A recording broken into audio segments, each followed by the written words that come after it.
someone feels emasculated.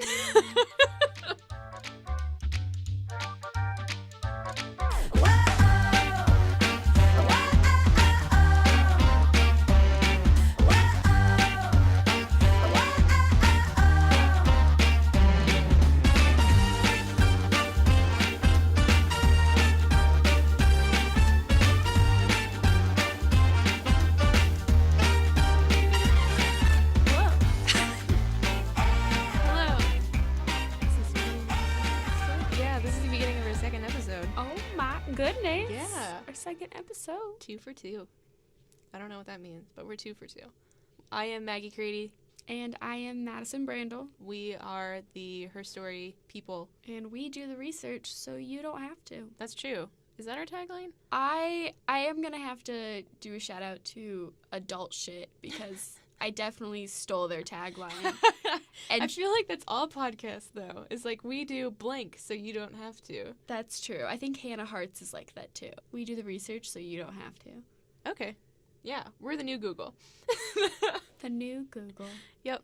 So we are Herstory. We are not historians, although, in case you couldn't tell from the tagline, we do research. We're talking about women in history, might be little-known women in history, and just talking about who she is, what she did, why should people know more about her, and then squeeze in a couple tidbits on related events. Or unrelated that I just had in my head that I was like, yes, this needs to happen, because that's my job.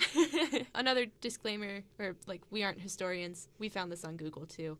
This week we'll be talking about Empress Wu, and this is her story. Herstory? Her story. Her story. This is her story. We're talking about Empress Wu because she's the only officially recognized empress regent of China in a period of over 200 years, and her life story is cray-cray. But we do have a disclaimer. Yes. She has many, many titles. Yes. That she has been awarded during different stages of her life, but for simplicity's sake, we'll probably just stick with Empress Wu. Yeah, it's a whole thing on Western historians versus Chinese historians and the titles that they use, because the Chinese titles don't use gender and the Western ones do, just to specify and all that good stuff. And we also apologize for mispronouncing anything. We're trying. Our exposure to the Chinese language is limited. Just a quick outline on the titles and the dates of those titles, and we'll get into them later, going through her full biography and life story. So she was the Empress Consort from 2 December 655 to 27 December 683. She was the Empress Dowager from 27 December 683 to 16th of October in 690. And then she was Empress Regent. I can't say that. Regnant? Empress Regent from 16 October 690 to 22 February 705. Basically, she was just different stages of Empress during that time. So, this is her life as I have found it online. So her exact birth date is unknown, but she lived she was born sometime in 624, and she had died December 16th, 705. Her birthplace is also unknown and debated. It's either Lizhu or the imperial capital Chengyan, and I apologize for that mispronunciation. Her father worked in the timber business, so the family was fairly well off at the time. His name was Wu Shu. He would later become the Duke Ding of Ying, and her mother was Lady Yang. The family was close with Li Yuan, who would later establish the Tang dynasty and give Wu's father a series of significant government positions. Because of the family's socioeconomic status, servants did most of the domestic tasks, and Wu never really needed to learn them. Instead, she furthered her education with the support of her father. So she became concubine of Emperor Taizong at the age of 14. What is a concubine? That is like a girlfriend that your wife knows about. So like a mistress. Basically, that's a bad description of it. It's like you might be married to one woman, but you will have a concubine, or several concubines, actually. I don't know why it was instilled, but it was kind of like a safeguard in case your wife did not produce an heir. Mm-hmm. Then you have these other women who are on standby to do that. Okay. Now I know. Continue. Yeah. Okay, so she became the concubine of Emperor Taizong at the age of 14. She would eventually marry his 9th son, Emperor Gaozong.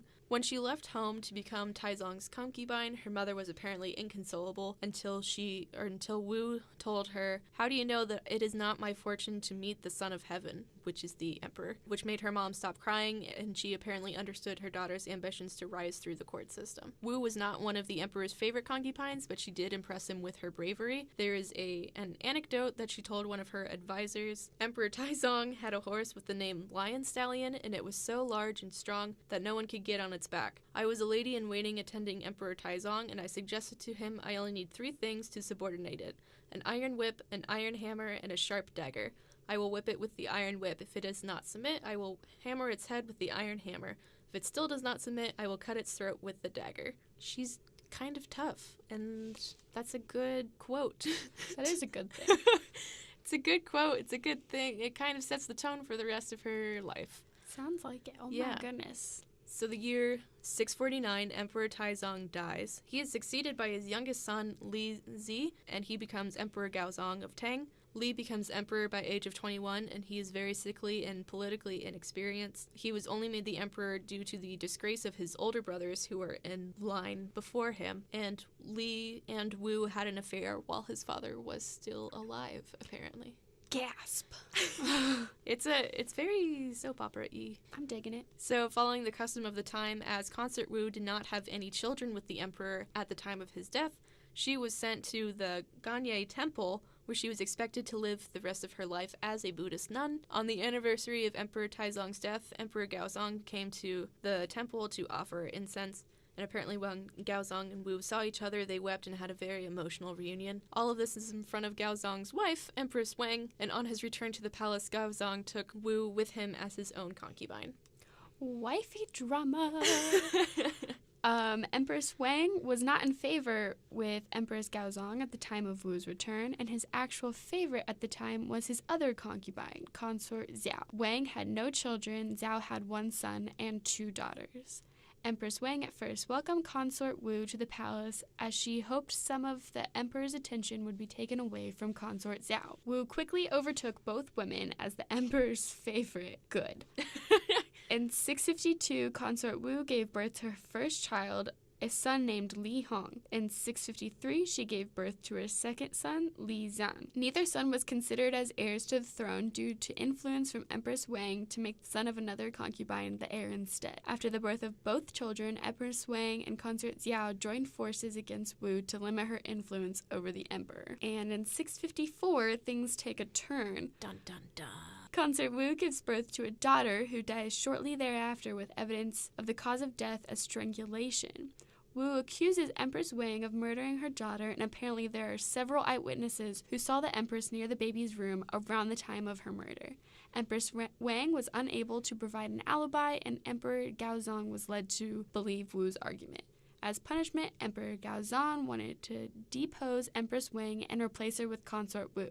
But the government would not support his decision, so he was initially unable to do so. Some other theories that were speculated to happen. Speculation continues to this day whether Empress Wang actually killed Wu's daughter, and a popular counter theory exists that Wu killed her own daughter and framed Empress Wang to gain her position. Traditional folklore apparently supports this theory more, as Wu is often portrayed as a ruthless, power-hungry woman. Another theory is the baby died of asphyxiation, crib death, or carbon monoxide poisoning due to poorly designed ventilation systems of the time. Do we want to unpack a little bit? Because that's a lot of stuff that happened. So, essentially, she was a concubine. She was. Then the emperor died, so she was going to become a nun. Yeah, it was... I like that that's the standards. Like, do you have any kids? Nope. Well, I hope you're religious. She was just supposed to be a nun for the rest of her life, and that did not happen. She had much bigger plans. No, and I like how when Emperor Gaozong and her meet up, they are crying and it's emotional, but then you hear that she's mostly described as a ruthless, power-hungry woman. Girl, she had priorities. She was like, this religion thing is not for me. I need to be top dog. And that's exactly what happened. And at least it seems like the relationship that she had with Gaozong was a lot, I don't know if healthier is the right word, but it seemed like there was genuine affection there between the two of them. Yeah, they at least had kids together. Yeah, they had kids together. You don't cry when you see someone you are only ambivalent towards, you know? She's not wrong. I've seen a lot of people, and any form of tear dries right up. I've seen a lot of people. I see dead people. What's next? So, 655, a year after Empress Wu's daughter has died, Wang is still the empress, but it seems like at this point her relationship with the emperor is failing, as well as her influence within the palace. Consort Wu accuses Empress Wang and her mother, Lady Liu, of witchcraft. Yep. Emperor Gaozong bars Empress Wang and her mother from the palace. The emperor also calls a meeting of top advisors over the issue, basically asking permission and support to switch out his wives. By this time, Wu has gained significant political influence within the palace, so she has many supporters for this. The emperor was unsure of this decision until one advisor said, "This is your family matter, your imperial majesty. Why ask anybody else?" Which gave him the confidence boost he needed to depose and arrest both Empress Wang and Consort Xiao. But Xiao wasn't accused of witchcraft, so I don't know why she was arrested, except for the fact that she and Wang became, like, frenemies because they both wanted to take out Empress Wu. Maybe it's like, if I take one out, I gotta take the other one out. I gotta start fresh. I guess. The only thing I can think of is that was just Empress Wu's influence even more so. If she thought of Consort Xiao as her enemy or as a threat, then she would have taken her out at the chance that she had. Yeah, she's just killing two birds with one stone.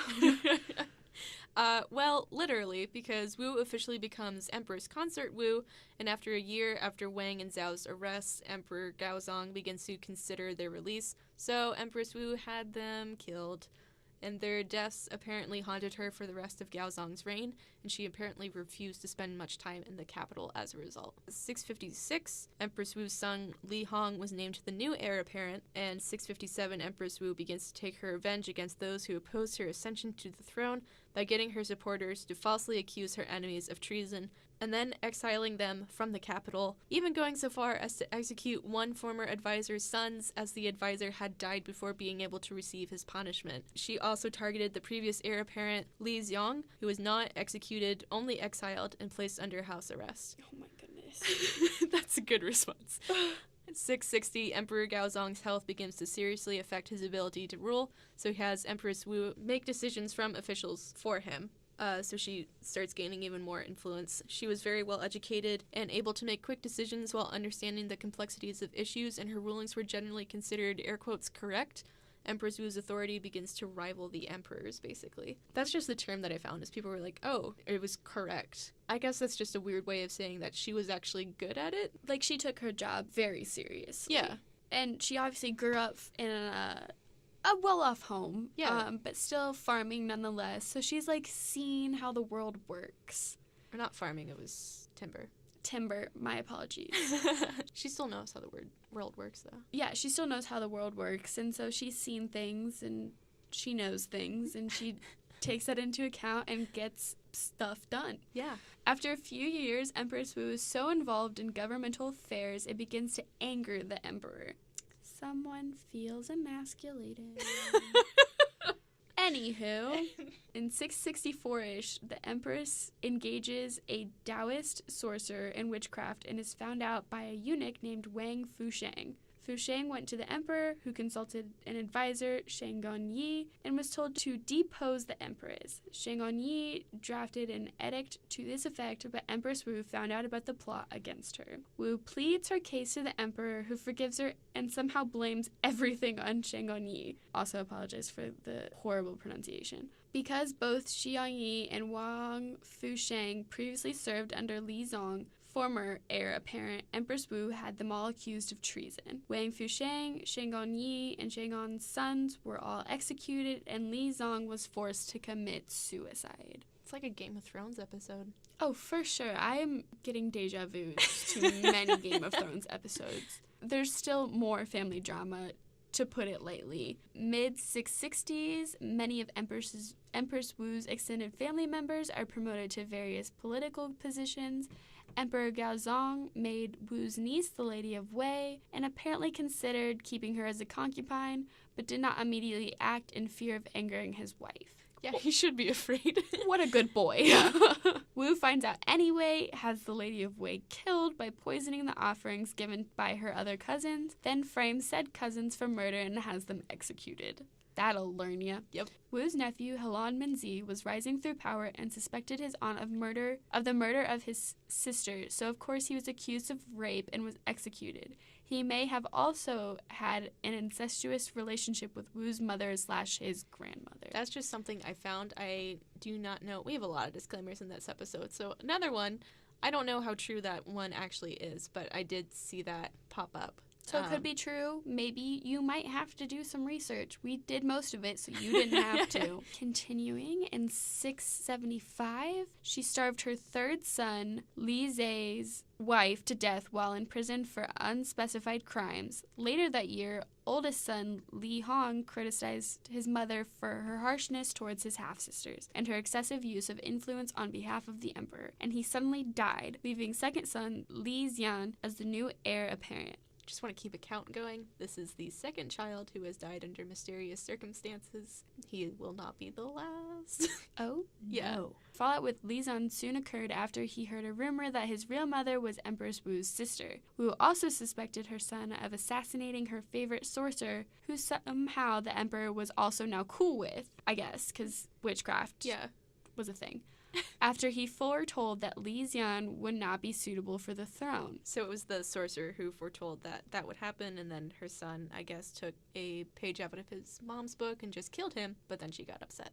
Yeah, I would too. That's my sorcerer. That's your favorite sorcerer. You can't just go out and find another sorcerer. Mine. And in 680, Li Xian is accused of treason and assassination and is exiled for his crimes, and youngest son, Li Zai, is now their heir apparent. Yay. Let's just keep on going. So that's 2 of her children killed. The next one is in exile. Now the youngest son is heir. Yes. So, 683, Emperor Gaozong dies. Li Zai takes the throne, and Empress Wu retains her role as Empress Dowager and Regent. So, Gaozong's will specified his son should immediately take the throne, but should consult his mother on any major decisions. So, basically, Li Zai became emperor in name only. 684, Li Zai officially takes the imperial throne and the name Emperor Zongzong. For the 6 weeks, he was emperor. He had a really long reign. I wonder why it was such a long time. Well, I'm glad you asked. So basically, instead of taking orders from his mother, as he was supposed to by the demands of his father's will, he instead started taking them from his wife and promoted many of her family members to high governmental positions. So Wu got upset that her son's wife was trying to do the same thing that she did to rise to power. In a move which should be familiar by now, Wu removes her third son from his position, exiles him, and replaces him with her youngest son, Li Dan, who would become Emperor Ruizong. She also has the second son, Li Xian, killed while in exile, just in case, I guess, he tried to reclaim his throne. So that is 3 children deceased, 1 of them exiled, and now the actual youngest one is the emperor. I don't even know what to do anymore. So Wu doesn't even try to hide the fact that she's in charge of her son's reign. Air quotes, traditionally, the puppet master of the emperor would sit behind a curtain and whisper commands for the ruler to become formally announced, but she skipped the middleman, made all the announcements and decisions herself. Apparently having a puppet master for an emperor was not unusual. For there to be an order for how you become a puppet master properly, it must have been around for a while. Emperor Ruizong never even moved into the imperial quarters and was essentially kept prisoner inside the palace. She imprisoned her own son. Yes, but he was not the only one out of his siblings. He's the only one left alive. No, there's another one. Oh, okay. Yeah. He's one of the few left alive. Mm-hmm. So the year 690, Empress Wu forces her son, Emperor Ruizong, to give her his throne, establishing the Zhao dynasty and naming herself as ruler. Many resistance movements to stop Wu from officially taking her son's throne happened, but they were all poorly executed in one way or another. Either no funding or poor organization, or someone attacked too soon, and they thought that the princes were going to attack too, and then no one got the memo. The beginning of her reign included lots of secret police and general public terror, but that faded out as her reign continued, and historians today commend her for her attentive leadership and promotion of capable men to various positions. She was also a big supporter of the arts, which flourished around the time. 692, she attacked the Tibetan Empire, reclaiming 4 regions previously lost by China in the year 670. 698, she recalls her third son, Emperor Zongzong, from exile and renames him Wu Xian and makes him her heir apparent. As Empress Wu grew older, she began to rely more and more on 2 brother advisors, Zhang Yishi and Zhang Changzong. She was also having an affair with both of them at the same time. She was criticized about this by 3 of her grandchildren who she forced to commit suicide. Yikes. February 20th, 705, a coup was led by her son Wu Xian, and it took place while she was seriously ill and could not defend herself. Others feared that the power of the Zhang advisors had gone too far, and the coup executes both of them for treason. February 23rd, the Tang dynasty is restored, and Emperor Zongzong retakes his throne. Wu Zetiang allowed to keep the title of Empress Regent until her death on December 16th, 705. So what you think so far? I have no words. She's pretty bad, but I guess there's also some fun facts about her. About this, I don't know how you get fun out of murdering. I didn't know forcing what else people to call it. kill people, forcing people to kill themselves. An apparent alternative theory to her emotional reunion with Emperor Gaozong is that she never left the palace, and instead their affair never ended. But unclear what supporting evidence there is of this. Empress Wu's parents were posthumously... We're possumly. You say that one. Empress Wu's parents were posthumously honored by being named the Prince and Princess... You gave it to me. Empress Wu's parents were posthumously honored by being named the Prince and Princess of Taiwan. In 685, Wu began having an affair with a Buddhist monk named Huiyai. In 695, Huiyai became jealous when Wu began another affair with the imperial physician, so he burned down the imperial meeting hall and the heavenly hall. Huiyai was executed, and Wu lost almost all of her significant interest in mysticism. And after her death, her son, Emperor Zongzong, had his mother and father's remains interred in a joint burial alongside other family members she had killed. The beginning of that sentence is sweet, and then the ending is not. No, it's like, aw, they're getting buried together, but aw, it's also with the other people she killed. That's gotta be awkward in the afterlife, don't you think? Hi, honey, sorry I killed you. Hey, friends. What's up? How you been? You're looking great. So, Maggie, why does this matter? Why doesn't she matter? Like, besides the fact that it's just really interesting to read about, and so much happened during her lifetime, she actually did a lot for her country. She was a good ruler by historian standards, and she should not be messed with. Okay, but, like, why don't people know more about her if she's this, like, kick-butt empress? It's a lot. I mean, look at everything that we read through. How many pages did you write This about? is 6? 2. 6 pages. The entire episode is 6 pages, single-spaced outline on her Google Doc. 5 of those pages is just her life story. So, yeah, it's a lot of information, and I understand why people might not know more about her. And, you know, the stuff that we've covered is more personal information that I don't think you're necessarily going to talk about in a classroom or have the time to focus on if you talk about Chinese history at all. I think she's fairly well known, or like people know her name, because when we've talked to people or our friends during the week when they've asked what our next episode is going to be about, we've said Empress Wu. It's all the same reaction of like, oh. They're like, who? I know that name. It's a little better than Mary Pickford. See, you say that we said this, but I work all the time. Oh, yes. Well, the people that I talk to. I don't talk to anybody but customers. Why aren't you talking to customers about Empress Wu when they just want to get their ice cream? Because honestly, I just want to get out of here. But what do you think should be done so more people know about her? Because we get the, oh, she sounds familiar, yeah. But then no one really knows. I mean, I think that there should be more attention given to the history of China in classrooms. You know, when we talk about history, it's either going to be an American focus or it's going to be a European focus, a Western European focus. Yeah, not even all of Europe. Yeah, so I think being able to, broaden the scope that way would get more people interested in learning more about her. Shout out to my mom. She's a history teacher. She teaches her children about the history of China, and she suggested this episode topic for us. Go Mama Crady. Yes. You don't even know me. You'll meet someday, I promise. Oh, yay. Do you have any thoughts? I really just think the same thing, like when in history classes they need to talk more about China because China is way older. China is very old.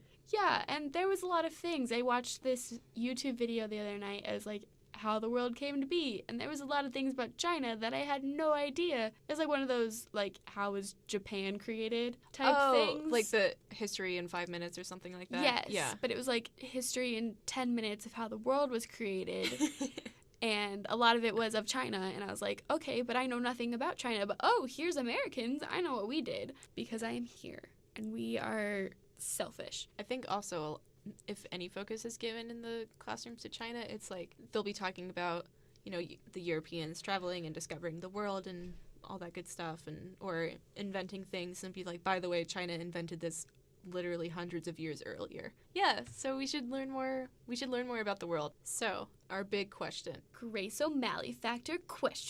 Does she have the Grace O'Malley factor? So if you did not listen to last week's episode, Grace O'Malley lived from 1530 to 1603. She was a pirate lord of the O'Malley dynasty in Ireland. Her father passed the lordship of the family onto her, even though she had a brother.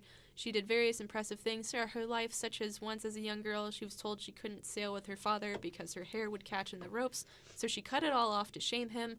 She petitioned Queen Elizabeth I for release of her sons and half-brother from prison and won, but my personal favorite is she married a man named Richard Burke to increase her wealth and political influence. Once he left on a trip, and when he came back, Grace wouldn't let him into the castle, instead yelling down, "Richard Burke, I dismiss you," and she kept his castle for herself, and he could do nothing. That's my girl. If Empress Wu does not pass your standards of Grace O'Malley factor, I don't think we're going to talk about anyone who does. Yeah, I guess I have a lot more picky tastes in who meets the Grace O'Malley factor. Which isn't a bad thing. Yeah, I'm just selective. We can't all be Grace O'Malleys. We can try. But yes, Empress Wu definitely supersedes the bar of the Grace O'Malley factor. She's just, everything about her is, beautiful. I think Grace O'Malley has the Empress Wu factor. Oh, my goodness. Did you see what I did there? I see what you did there. Yay. Literally, I'm looking right at you.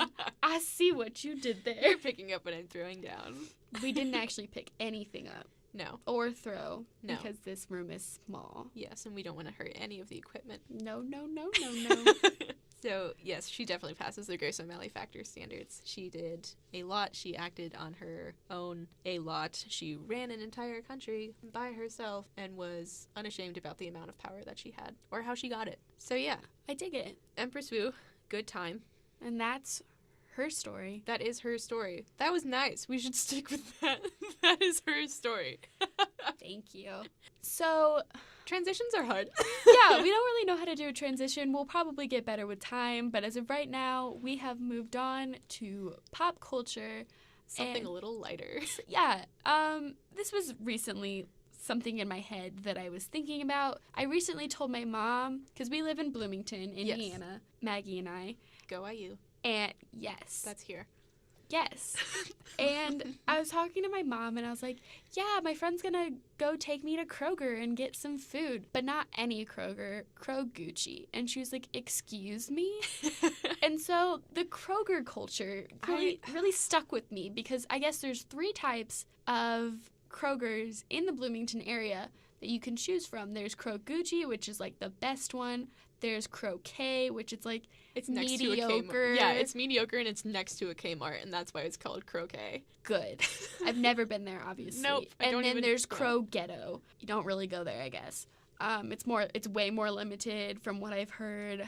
It's in a slightly sketchier area. I've also heard Crow Ghetto called Crow Gentrified. Interesting. Yes. I have not. See, so much culture. So I was like telling my mom about this, and she goes, is this what you college students do with your life? Create a culture surrounded by Kroger? And I said, yes, Mom. I guess so. I mean, it's one of the really weird things about Bloomington that I don't know how to process or how to move on in this conversation or what the point is. I guess it's just you brought it up and I was like, we should talk about this. Yes, like it's just like a thing. It's a weird thing. It doesn't happen where we're both from, like our hometowns. Like I don't go and be like, well, that 96th Street Kroger is Krogucci. Is there even one on 96th Street? I don't even know. I think that was a Marsh, but that's gone now. I don't even know where 96th Street is. But like Oleo Road, Krogucci, or like, oh man, that one over there, Kroghetto. Like, no, I live in Fishers, Indiana, where we're, for the most part, stuck-up rich people. Like, we're just like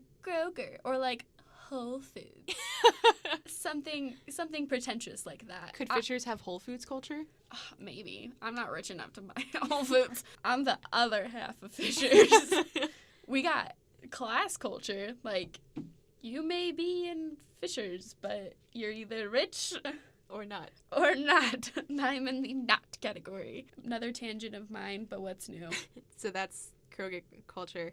If you have opinions on Kroger culture, if you are in or from the Bloomington area and you want to talk to us about this more, you can tweet us. We have a tweeter. We do. It's called MM_B-side. The reason for that name is we also have a radio show, Sundays at 5 on WIX.org. Click on B-side. We are not FCC regulated because it's internet radio. So be fair warned. We're not always this pure. But our voices stay sultry. It's not like we go on and speak. Mother! Yep, that's exactly what we do. That's the new swear. That's what the kids are saying, in case you were wondering, is mother blah, blah, blah, blah, blah. Yeah, I mean, who doesn't? We have a radio show, Twitter at MM_B-side. Let us know what your thoughts are on Kroger culture, and maybe, fingers crossed, follow us, ? Yeah. We have we have like 6 followers. Yeah, we have I'm 6 one or of 7. them. We have 6 or 7 followers, and it's either our parents, significant others, or our one friend who we appreciate very much. I also follow it myself on my personal Twitter. So if you want to find my personal Twitter too, I just tweet videos of dogs. We also each have Instagram, so if you want to check us out there, it is at Madison Olivia Brandl.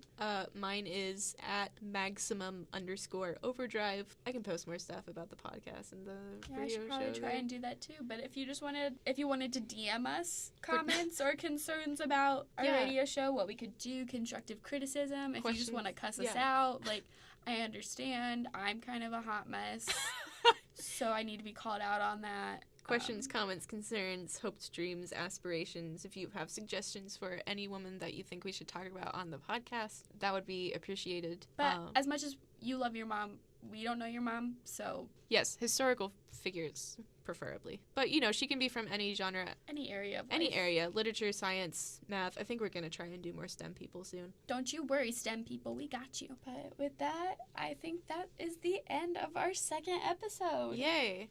Self 5? Good. I hope you heard that. This is Madison Brandl. This is Maggie Crady. And we are signing off of Herstory. Bye. Bye.